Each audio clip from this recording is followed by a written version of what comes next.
আগের বয়স আছে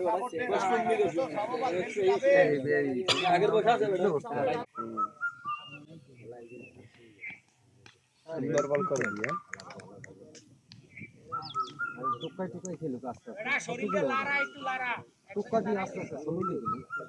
চলে গেলে মধ্যে থাকি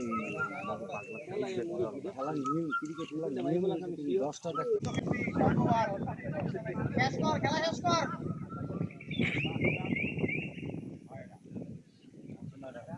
কয়বার শেষে 11 চলে মনে এখন কয়রা নইস কালকে দেখলাম কিরাম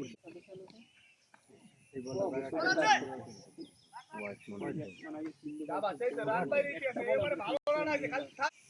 ভারত পাকিস্তানের জগতুল্লাহ খেলা খেল